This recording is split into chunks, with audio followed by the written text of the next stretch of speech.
बचपन से वो चाहता था कि वो जुर्म की दुनिया में एक अपनी धाक बनाए, एक अपना नाम बनाए।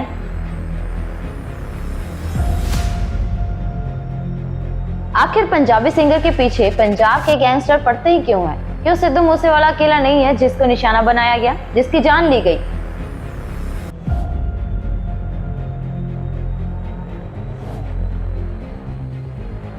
लारस बिश्नोई और गोल्डी बराड़, यह दो नाम हैं जो इस वक्त पूरे हिंदुस्तान में चर्चा में हैं। गोल्डी बराड़ मतलब कहते हैं कि बहुत बड़ा टाइप का एक गैंगस्टर बन गया था।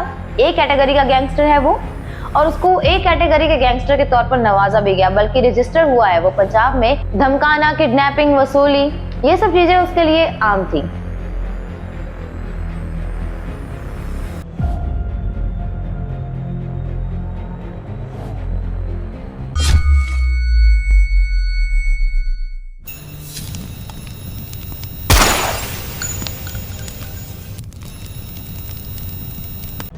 मैं तो स्टूडेंट पॉलिटिक्स में था और उसके बाद पुलिस वालों ने ही बना दिया ये बिना मतलब के अलग अलग केसों में इन्वॉल्व करके। जब ये केस हुआ मैं तो पुलिस कस्टडी में था, इस केस में इन्वॉल्व करके बिना मतलब के। लेकिन पूरा ऐसे लग रहा है कि कहीं ना कहीं आप भाग जाएंगे, पुलिस इतनी सिक्योरिटी आपकी। तो जब हम करेंगे तो पता लग ही जाएगा। सलमान खान का करेंगे, मारेंगे ही जाएंगे, जोधपुर में मारेंगे तो पता लग जाएगा। अभी आपने ये जो वीडियो देखा, ये लारस बिश्नोई का था। लारस बिश्नोई जिसके इस वक्त चर्चे हर तरफ हो रहे हैं। जून 2018 का ये वीडियो था और कहते हैं कि इसी वीडियो के बाद लारस बिश्नोई गैंगस्टर बिश्नोई बना। नमस्कार, आप देख रहे हैं खबरीलाल, मैं हूं आपके साथ मुस्कान। बचपन से वो चाहता था कि वो जुर्म की दुनिया में एक अपनी धाक बनाए, एक अपना नाम बनाए। बचपन से लारस बिश्नोई चाहता था कि जुर्म की दुनिया में उसकी एक धाक हो, उसका एक नाम हो, और इस एक वीडियो ने उसे बहुत हिम्मत दी कि वो एक गैंगस्टर के रूप में सबके सामने आए। अगर उसने कोई अच्छा काम किया होता तो हम कह सकते हैं कि उसे शोहरत मिली, पर ऐसा नहीं। उसको एक धाक के रूप में थोड़ी हिम्मत मिली कि वो इस क्राइम की दुनिया में चल सकता है। लारस बिश्नोई और गोल्डी बराड़, यह दो नाम हैं जो इस वक्त पूरे हिंदुस्तान में चर्चा में हैं, क्योंकि पंजाबी गायक सिद्धू मूसेवाला के कत्ल में इल्जाम में इन दोनों का काफी बड़ा नाम जुड़ा हुआ है। हालांकि इनमें से एक तो खुद ही कह रहा है फेसबुक पर पोस्ट डालकर कि हमने बदला लिया है, यह काम हमने किया है, और ये कत्ल को अंजाम देना कोई छोटी बात नहीं थी। गोल्डी बराड़ ने जो वीडियो फेसबुक पर डाली थी, जो पोस्ट डाली थी फेसबुक पर, सवाल ये है कि लारस बिश्नोई कौन है और गोल्डी बराड़ कौन है और इनकी कहानी क्या है। पंजाब में पंजाबी सिंगर हमेशा पंजाब के जो गैंगस्टर होते हैं उनके निशाने पर क्यों होते हैं, इन सब सवालों पर आज हम चर्चा करेंगे। अब पंजाबी म्यूजिक जो इंडस्ट्री है, यहाँ कितने सारे पंजाबी सिंगर निकलते हैं और उतने ही गैंगस्टर भी निकलते हैं। जितने यहाँ पर पंजाबी सिंगर ग्रो करते हैं उतना ही जो गैंगस्टर है वो एक्टिव रहते हैं। आज की कहानी उन दो लोगों की है जिसके तार सीधे सीधे 28 साल की सुरीली आवाज के देश और दुनिया में सबसे ज्यादा प्रसिद्धि हासिल करने वाले लाखों करोड़ों दीवानों फैन के होने के बाद भी सिद्धू मूसेवाले के कत्ल के साथ जुड़े हुए हैं। लारस बिश्नोई कांस्टेबल का बेटा था, लेकिन फैमिली बैकग्राउंड बहुत अच्छी थी। पुरखों की जमीन थी। कहते हैं कि जब ये पैदा हुआ तब करीब 7 करोड़ के पास उसकी जायदाद थी जो उसके फादर साहब के पास थी। लविंदर सिंह एक पूर्व पुलिस कांस्टेबल थे। उनका बेटा अबोहर में पैदा हुआ, वहीं पे स्कूलिंग हुई, लेकिन फिर यह था कि परिवार ने पढ़ाई लिखाई का माहौल था। उसके बाद उसे हायर एजुकेशन के लिए चंडीगढ़ भेजा गया। चंडीगढ़ में उसने डीएवी कॉलेज से पढ़ाई की। डीएवी कॉलेज में उसने बीए की शुरुआत की। अब यहाँ तक तो सब कुछ ठीक चल रहा था। बीए फर्स्ट ईयर में जब वो पहुंचा तो वहां यूनिवर्सिटी के इलेक्शन में वो खड़ा हुआ। हालांकि इस चुनाव में वो हार गया, और इस एक चुनाव के हारने के बाद कहते हैं कि लारस बिश्नोई के गैंगस्टर बनने की शुरुआत हुई थी। जो दूसरी पार्टी जीती थी उसके और लारस के आपसी रिश्ते कुछ ठीक नहीं थे, तो चुनाव के बाद इन दोनों में अक्सर झगड़ा होता था। एक बार चंडीगढ़ में गोलीबारी भी हुई थी, जिसके ऊपर पहला मुकदमा चला था। स्टूडेंट यूनियन की लड़ाई में लारस बिश्नोई के खिलाफ मुकदमा दर्ज हुआ, लेकिन तब भी सब कुछ ठीक था। फिर गर्लफ्रेंड होती है लारस बिश्नोई की। जब वो स्कूल में थे तब एक लड़की से वो प्यार करता था, और स्कूल और कॉलेज दोनों में ये साथ रहे। धीरे धीरे दोस्ती प्यार में तब्दील हुई, तब पुख्ता होती गई और मजबूत होती गई। दोनों एक दूसरे से प्यार करते थे, लेकिन जब पॉलिटिक्स में लड़ाई झगड़ा हुआ तो इसके बाद कहते हैं कि उसकी गर्लफ्रेंड के 2 वर्जन हैं। एक ये है कि रोड एक्सीडेंट में उसकी मौत हो गई और उसके बाद गाड़ी में आग लगने की वजह से उसकी लाश भी वहीं पर जल गई। दूसरा यह है कि लारस बिश्नोई से दुश्मनी का बदला लेने के लिए उसकी गर्लफ्रेंड को टारगेट किया गया और उसे मार डाला गया। मारने के बाद उसे रोड एक्सीडेंट की शक्ल दी गई और उसकी लाश को गाड़ी के साथ ही जला दिया गया। इसी के बाद लारस बिश्नोई बेहद खतरनाक हो गया। उसके बाद एक मुकदमा गोलीबारी का तो चल ही रहा था, इसके साथ ही वो बेखौफ हो गया। लगातार उसकी लड़ाइयां सामने आने लग गई। इसके बाद एक मुकदमा गोलीबारी का तो चल ही रहा था। फिर उसने कहा कि खैर अब जुर्म के रास्ते पर अब चल ही पड़े हैं तो यहाँ पे रुकना नहीं है। वो अपने जुर्म के रास्ते के ऊपर चलता रहा। वहीं कॉलेज के बाहर बहुत सारे दोस्त उसके जुड़े, इसी तरह की सोच रखते थे। लड़ाई झगड़ा उनके लिए कोई ज्यादा बड़ी बात नहीं थी। उसके बाद उन लोगों के साथ मिलकर रंगदारी और वसूली का काम शुरू करने लगे। शुरुआत में उनका ये बार बार सिलसिला चलता रहा। बीच में उसको अपनी गर्लफ्रेंड की याद भी आती थी तो और टूट जाता था और अपना इस गुस्से को वो लड़ाई झगड़े के जरिए बाहर निकालता था। फिर लोगों से बदला लेने के लिए उसने सोचा कि जिन लोगों ने उसकी गर्लफ्रेंड को मारा है पहले इनको ठिकाने लगाया जाए। शुरुआत में जब इसने अपना गैंग बनाया तो उसका नाम रखा 007। ये अपने जेम्स बॉन्ड की फिल्म के ऊपर प्रेरित है, उसी से प्रेरित होकर ये नाम रखा गया था। इसके बाद धीरे धीरे जुर्म की दुनिया में छोटे मोटे जुर्म करते करते आगे बढ़ने लगा। अब गैंग चलाने के लिए उसे लोगों की जरूरत थी, तो कहते हैं कि सबसे ज्यादा उसने स्टूडेंट्स को अपनी तरफ आकर्षित किया और उनको मौका दिया। उसने देखा कि कौन से स्टूडेंट हैं जो उसके जैसे सोच और विचार रखते हैं, जो अपने हक के लिए लड़ना जानते हैं। उसके बाद धीरे धीरे पंजाब के छोटे मोटे कई वारदातों को उसने अंजाम दिया। लेकिन यह जो बड़ा हुआ, एक नाम राजस्थान के जोधपुर के 2 बिजनेसमैन जिनको इसने धमकी दी और इनसे वसूली करने की कोशिश की, पर इत्तेफाक से ही वो बिजनेसमैन डरा नहीं और उसने इसके खिलाफ पुलिस को सारी सूचना दी। पुलिस ने इसको गिरफ्तार किया और गिरफ्तार होने के बाद पुलिस की रजा से ये भाग गया, लेकिन फिर गिरफ्तार हो गया। अब जेल जाने से पहले वो एक आम क्रिमिनल था। बहुत बड़ा नाम नहीं था उसका, लेकिन जेल जाने के बाद उसने जेल से ही अपनी गैंग को ऑपरेट करना शुरू किया। सोशल मीडिया का शौक रखता था। एक कांग्रेसी लीडर जिसका उसने कत्ल किया था पंजाब के, बकायदा सोशल मीडिया पर उसने कत्ल की जिम्मेदारी भी खुद ली थी और साफ साफ लिखा था सोशल मीडिया पर कि ये कत्ल मैंने किया है। इसके अलावा सोशल मीडिया पर अपने कारनामों को बढ़ाना और सबके सामने पेश करना ताकि लोगों के बीच में उसकी दहशत हो, खौफ हो और धीरे धीरे वह क्राइम करता गया। जोधपुर जेल में जब वो था तब एक राजस्थान का गैंगस्टर आनंदपाल भी जेल में बंद था। जोधपुर के बाद कुछ वक्त के लिए लारस बिश्नोई को अजमेर जेल में शिफ्ट किया गया था और अजमेर जेल में ही उसकी मुलाकात हुई अनंतपाल से।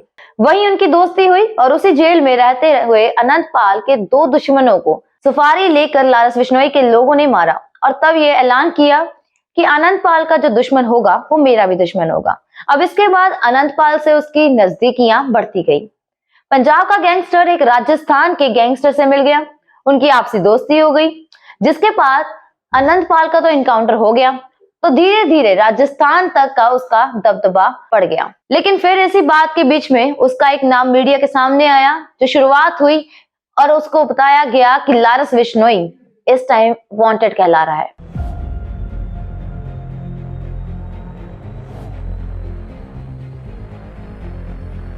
और ऐसे ही कई सारे इंसिडेंट्स हैं जिसको इसने अंजाम दिया। लगभग 3 दर्जन से ज्यादा, मतलब 36 से ज्यादा मुकदमे इसके ऊपर दर्ज थे। मर्डर, रॉबरी और साथ में हाईवे रॉबरी, डकैती, इसके साथ साथ किडनैपिंग का भी काम इसने शुरू कर दिया था और इसको लेकर इसके ऊपर कई मामले भी दर्ज हुए। वो जेल में है 7 साल से, लेकिन उसका धंधा चल रहा है। जेल के अंदर से वो सारी चीजें अपने मोबाइल के जरिए लोगों को भी ऑपरेट कर रहा है और सभी वारदातों को भी अंजाम दे रहा है।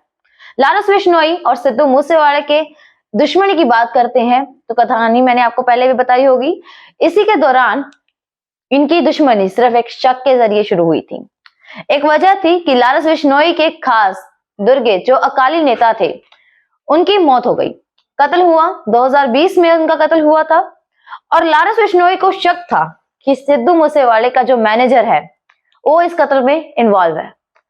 अब जब इस बात का पता चला तो जो सिद्धू मूसेवाले का मैनेजर है वो भाग जाता है वो फरार हो जाता है, वो कनाडा पहुंच जाता है सीधा।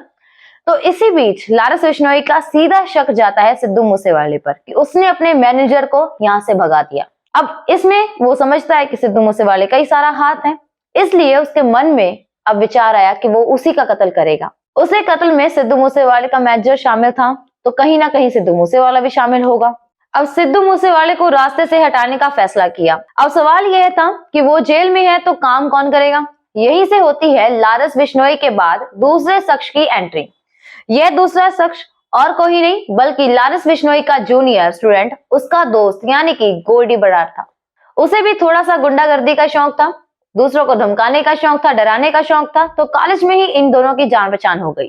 फिर धीरे धीरे करीब आए और जैसे खरबूजा खरबूजे को देख के रंग बदलता है, वैसे ही दोनों एक दूसरे के जैसे बिल्कुल हो गए। जुर्म के मामले में दोनों की सोच भी मिलती थी, दुनिया में आगे बढ़ना चाहते थे और पंजाब में कई कत्ल करवाए और दिल्ली में भी कराए। दिल्ली के पास गुरुग्राम में उन्होंने 2 लोगों का कत्ल किया और इन सारी चीजों में कहीं ना कहीं लारस बिश्नोई ने भी उसकी मदद की। गोल्डी बराड़ मतलब कहते हैं कि बहुत बड़ा टाइप का एक गैंगस्टर बन गया था, ए कैटेगरी का गैंगस्टर है वो, और उसको ए कैटेगरी के गैंगस्टर के तौर पर नवाजा भी गया, बल्कि रजिस्टर हुआ है वो पंजाब में। धमकाना, किडनैपिंग, वसूली, ये सब चीजें उसके लिए आम थी। सिंगर के बाद अब धमकी देने का काम उसने कबड्डी प्लेयर से शुरू किया। अब कबड्डी प्लेयर को भी उसने धमकाना शुरू किया। गोल्डी बराड़ धीरे धीरे उसने इतने कत्ल किए कि पंजाब पुलिस को उसकी तलाश हो गई। हालांकि इसका नाम सतेंद्र है, गोल्डी बराड़ का असली नाम है सतेंद्र सिंह। तो लास्ट ईयर फरीदकोट की ओर इसने एक अदालत में बकायदा गोल्ड के ऊपर और गोल्ड के नाम पे ऊपर काफी ज्यादा चोरियां की थी, जिससे इसका नाम पड़ा गोल्डी। इसकी इतनी वारदातों के बाद पुलिस ने इसके ऊपर नॉन बेलेबल वारंट निकाला, जिसके ऊपर इसकी बेल नहीं हो सकती थी। लेकिन उससे पहले यह इंडिया छोड़कर कनाडा भाग गया। 2 पहलवानों का भी जाते जाते कत्ल करके गया। दिल्ली पुलिस ने इसके खिलाफ कई मामले दर्ज किए हुए हैं और इसकी तलाश में काफी ज्यादा भटकी भी। उसने ढूंढने की बहुत कोशिश की और इसके माना जाता है कि वारंट के ऊपर गोल्डी बराड़ पहुंच गया कनाडा। अब गोल्डी बराड़ कनाडा में है और लारस बिश्नोई तिहाड़ जेल में। अब लारस को चाहिए कोई भरोसेमंद आदमी जो उसके बाद बाहर की दुनिया संभाल सके।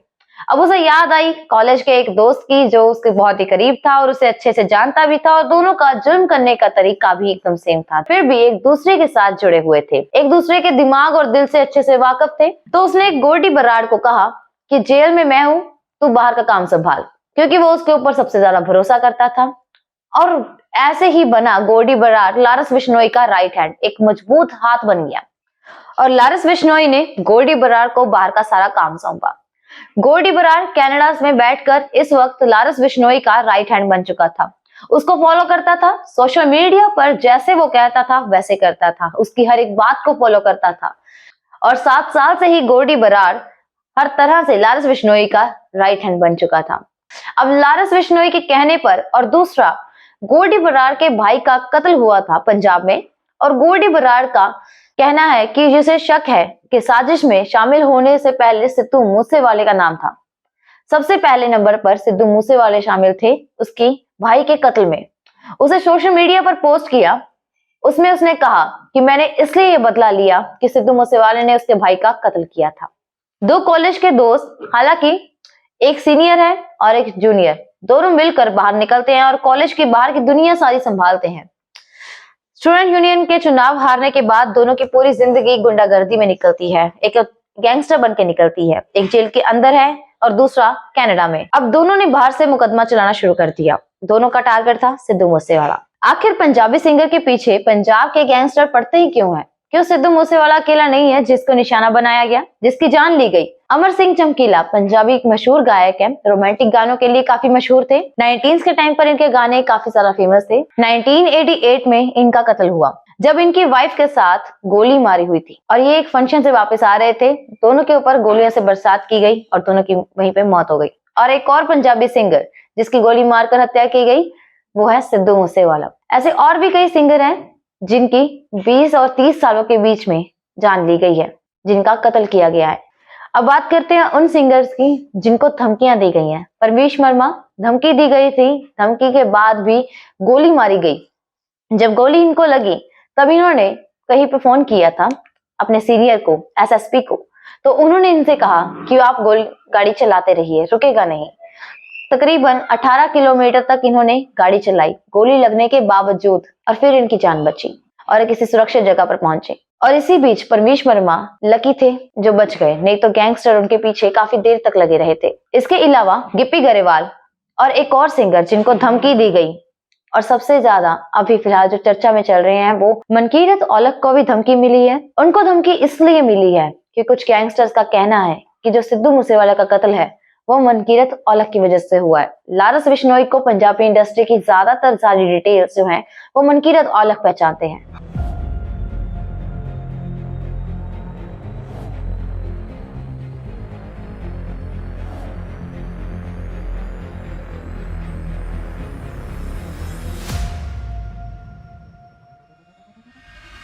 जो शुरुआत में आपको एक वीडियो दिखाया उसमें लारस बिश्नोई ने साफ साफ कहा कि जून 2018 में सलमान खान को वो मारेगा। सलमान खान के ऊपर काले हिरण के शिकार का केस चल रहा था। तो अब लारस बिश्नोई जाति से आता है। राजस्थान में बिश्नोई जाति वह है जो हिरण के लिए अपने अंदर भावना रखती है, हिरण उनके लिए पूजनीय है। तो इसके चलते हुए लारस ने सोचा वो अगर हिरण का कत्ल करने के जुर्म में सलमान खान का कत्ल करता है तो बिश्नोई जाति में उसका काफी नाम होगा। इसी के चलते उसने कहा कि वो सलमान खान को मारेगा और दुनिया भर में उसका नाम भी हो जाएगा। उसे पता था कि इंडिया में अपनी खास चीज है, जुर्म की दुनिया में आओ, थोड़ा नाम कमाओ और उसके बाद धीरे धीरे राजनीति में घुस जाओ। तो शायद उसका भी यही मकसद था कि उसे कहा गया कि अगर वो सलमान खान को मार देता है तो बिश्नोई जाति और सारी बिरादरी में उसका एक बड़ा नाम होगा। हो सकता है कि बिश्नोई समाज का वो नेता बन जाए, और इसलिए उसने सलमान खान को मारने की बात की और अपने एक खास बंदे संपत नेहरा को यह काम सौंपा। संपत नेहरा मुंबई गया, उसने गैलेक्सी जो सलमान खान का घर है वहां अपना काम किया। उसने काम क्या करना था कि उसने उसकी सारी जांच पड़ताल करनी थी कि सलमान खान कहाँ जाता है, किस समय किससे मिलता है, किसके साथ रहता है, उसकी रूटीन क्या है, और ताकि वो मौका मिलते ही उसे मार सके। लेकिन इत्तेफाक से ही संपत नेहरा बेंगलोर में ही पकड़ा गया। किसी और मामले में जब वो पकड़ा गया तो उसके साथ पूछताछ हुई। तब उसने पहली बार पुलिस के सामने खुलासा किया, क्योंकि पुलिस को सब सबूत मिल चुके थे मुंबई में कि, और उसने पूछा कि वो सलमान खान के घर के पास क्या कर रहा था, गैलेक्सी के आसपास क्या कर रहा था और वहां क्यों गया। तब उसने बताया कि मुझे सुपारी दी गई थी सलमान खान को मारने की। पूछा गया कि किसने दी। अब इसके बाद सलमान खान की सुपारी देने के लिए और धमकी देने के लिए लारस बिश्नोई के ऊपर एक और मुकदमा चला, और उसके बाद क्योंकि वो पुलिस से पहले ही भाग चुका था तो उसे कड़े पैरे में फिर अदालत में जेल में पेश किया गया। अब उसी पुलिस कस्टडी में उसे इंटरव्यू में साफ साफ बताया कि वो सलमान खान को मारेगा। अब उसके बाद सलमान खान की सुरक्षा और भी बढ़ा दी गई। सलमान खान के नाम की सुपारी निकलवाने की वजह से लारस बिश्नोई के ऊपर एक और मुकदमा चला और साथ ही पूरे देश में वो सुर्खियों में भी आ गया। उसके बाद उसके तार बाकी जो गैंगस्टर हैं नॉर्थ इंडिया के इन लोगों से जुड़ने की शुरुआत हुई।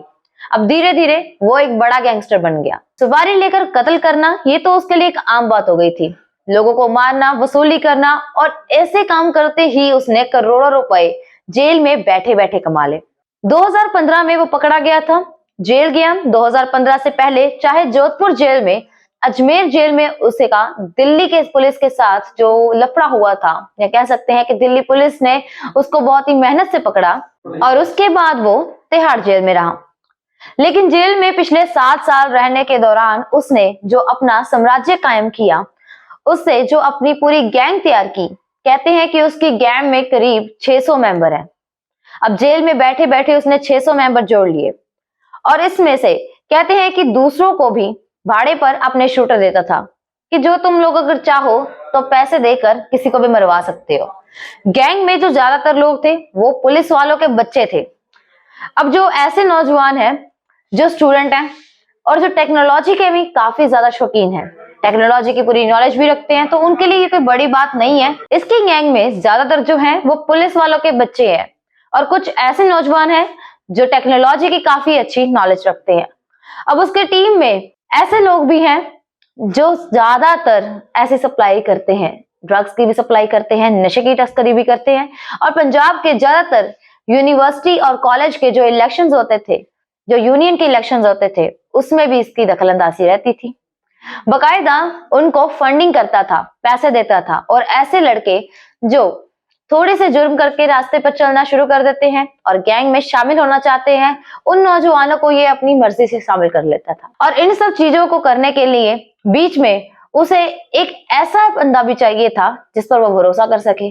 पंजाब की जो म्यूजिक इंडस्ट्री है, पंजाबी गाने हैं, वो पूरे देश और दुनिया में बहुत मशहूर है। पंजाबी म्यूजिक इंडस्ट्री कला है, संगीत है, लोग सुनते हैं, लोग सुकून पाते हैं और पसंद करते हैं। हमारे देश की जो पूरी म्यूजिक इंडस्ट्री है इंडिया की, वो 1300 करोड़ की है। अब 1300 करोड़ में अब इसमें पंजाबी म्यूजिक इंडस्ट्री का कितना हिस्सा हो सकता है? 200 करोड़ का हिस्सा पंजाबी म्यूजिक इंडस्ट्री के पास है। पंजाबी जो म्यूजिक इंडस्ट्री का योगदान है वो इंडिया में 500 करोड़ तक पहुंच जाता है। अब ये 500 करोड़ कैसे आता है? पंजाबी म्यूजिक इंडस्ट्री में अलग अलग इवेंट्स होते हैं, अलग अलग जो शोज होते हैं, अब उनको मिलाकर लगभग पंजाबी इंडस्ट्री 500 करोड़ तक पहुंच जाती है। पंजाबी सिंगर और पंजाबी म्यूजिक इंडस्ट्री 500 करोड़ से ज्यादा कमाती है। अब 500 प्लस 200 तो 700 करोड़ तक का जो अमाउंट है वो सिर्फ पंजाबी इंडस्ट्री के पास है। अब पूरे इंडिया में पंजाबी इंडस्ट्री 700 करोड़ तक कमा रही है, हालांकि टोटल जो है वो 1300 करोड़ है। अंदाजा लगा सकते हैं कि 50% म्यूजिक इंडस्ट्री का जो पंजाबी है वो पार्ट म्यूजिक इंडस्ट्री अपनी तरफ खींच रही है। ये भी एक बहुत बड़ा कारण माना गया है कि जो गैंगस्टर्स हैं उनका सबसे पहले नंबर पे निशाना होता है पंजाबी सिंगर्स का, क्योंकि जो उनकी कमाई होती है जिसके जरिए वो लूट अपनी जो फिरौती मांगने की एक कला है उसको सामने लाते हैं। जो गैंगस्टर्स हैं वो पंजाबी इंडस्ट्री में सबसे ज्यादा एक्टिव माने गए हैं। इस टाइम 70 से ज्यादा जो हैं गैंग्स हैं वो एक्टिव हैं सिर्फ पंजाब में। ये थी आज की कहानी अच्छी लगे तो प्लीज इसको लाइक कीजिएगा, अपने दोस्तों के साथ भी शेयर कीजिएगा। अब मुझे दीजिए इजाजत, फिर हाजिर होंगे एक अलग कहानी के साथ, एक अलग वारदात के साथ। तब तक आप जुड़े रहें खबरीलाल के साथ। मैं हूं मुस्कान, धन्यवाद।